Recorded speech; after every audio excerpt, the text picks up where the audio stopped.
तो आज हम जानेंगे कि समान नेचर के जो एक्सपेंसेस होते हैं, खर्चे होते हैं, उनको हम किस प्रकार से टैली में मैनेज करेंगे और उनको डीपली किस प्रकार से मैनेज करेंगे जिससे कि हमें प्रत्येक खर्चे का ब्यौरा पता चल सके।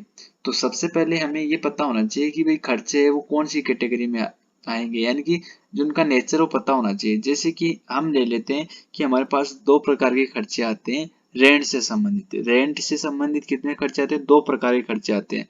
पहला आता है ऑफिस रेंट, दूसरा आता है उससे संबंधित या तो गोडाउन या फिर कोई अदर ऑफिस ब्रांच रेंट। ठीक है, तो उन दोनों को हम अलग अलग मैनेज करना चाहते हैं इस रेंट में, यानी कि रेंट एक्सपेंसेस तो हमारा सेम रहेगा, लेकिन इसमें हमें यह पता चलना चाहिए कि भाई कितना रेंट कहाँ पर जा रहा है, कितना रेंट कहाँ पर जा रहा है, यानी कि हमें एक सामूहिक रूप से मैनेज नहीं करना चाहिए।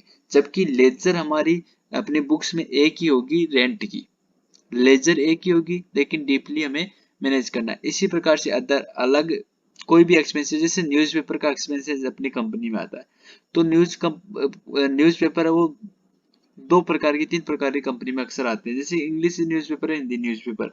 तो उनके भी हम खर्चों को अलग डीपली मैनेज कर सकते हैं। तो वो कैसे मैनेज करेंगे वो आज हम देखेंगे। तो सबसे पहले हमें क्या करना है, की रेट में चलना है।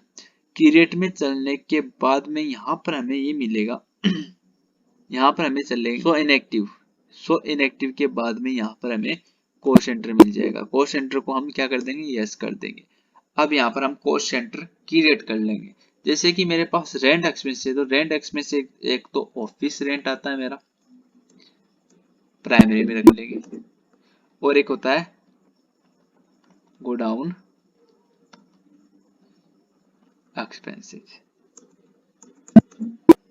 इसी प्रकार आपके डबल, अगर न्यूज़पेपर के खर्चे आते हैं, डबल आते हैं, ट्रिपल आते हैं, चार प्रकार के न्यूज़पेपर आते हैं, उनको भी हम डीपली मैनेज कर सकते हैं। इस प्रकार से अदर खर्चे जो एक से रिलेटेड होते हैं उसको हम मैनेज कर सकते हैं।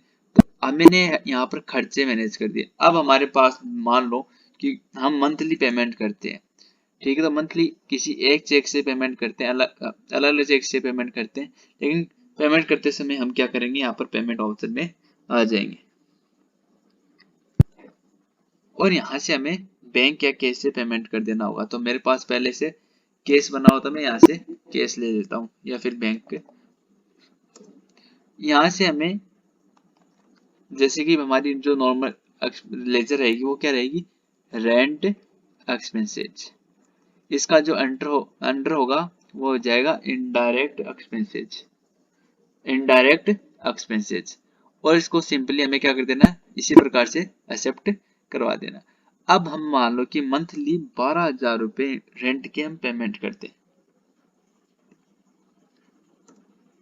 इसमें से हम ऑफिस के 4,000 और बाकी के आपके गोडाउन के एक्सपेंसेस आ जाएंगे। तो इस प्रकार से हम month by month rent expenses को डीपली मैनेज कर लिया कि भाई रेंट एक्सपेंसेस हुआ, लेकिन दो टाइप से हुआ है। एक तो ऑफिस का रेंट आया था, एक अपना गोडाउन का है। उनमें शो हो जाएगा कि आपका इनडायरेक्ट एक्सपेंसेस हुआ है। अल्ट्रा F1 करेंगे तो यहाँ पर क्या हुआ, रेंट एक्सपेंसेस। यहाँ पर हमें ये पता चल रहा है कि यहाँ पर ओनली रेंट एक्सपेंसेस आया। तो रेंट एक्सपेंसेस आया तो कहाँ पे आएगी, हम डिटेल वाइज इसका अध्ययन करना चाहते हैं। अगर हम इसको डिटेल वाइज जानना चाहते हैं तो यहाँ पर डिस्प्ले मोर रिपोर्ट में जाएंगे, यहाँ पर आपको मिलेगा अकाउंट्स स्टेटमेंट, यहाँ पर मिलेगा कॉस्ट सेंटर में जाएंगे, कॉस्ट सेंटर समरी। तो यहाँ पर पता चल जाएगा कि भाई आपने कहा गोडाउन एक्सपेंसेस और रेंट ऑफिस रेंट एक्सपेंसेस आए। ठीक है, अगर आप कॉस्ट सेंटर ब्रेकअप देखना चाहते हो तो यहाँ से हम किसी एक पर्टिकुलर सेंटर के अकॉर्डिंग चेक कर सकते हैं, और यहाँ पर लेजर वाइज या फिर ग्रुप वाइज भी हम चेक कर सकते हैं। इस प्रकार से हम ग्रुप वाइज अपने एक्सपेंसेस को मैनेज कर सकते हैं। सेम कैटेगरी के एक्सपेंसेस को एक जगह मेंटेन करके हम अपने अकाउंटिंग स्किल को बढ़ा सकते हैं।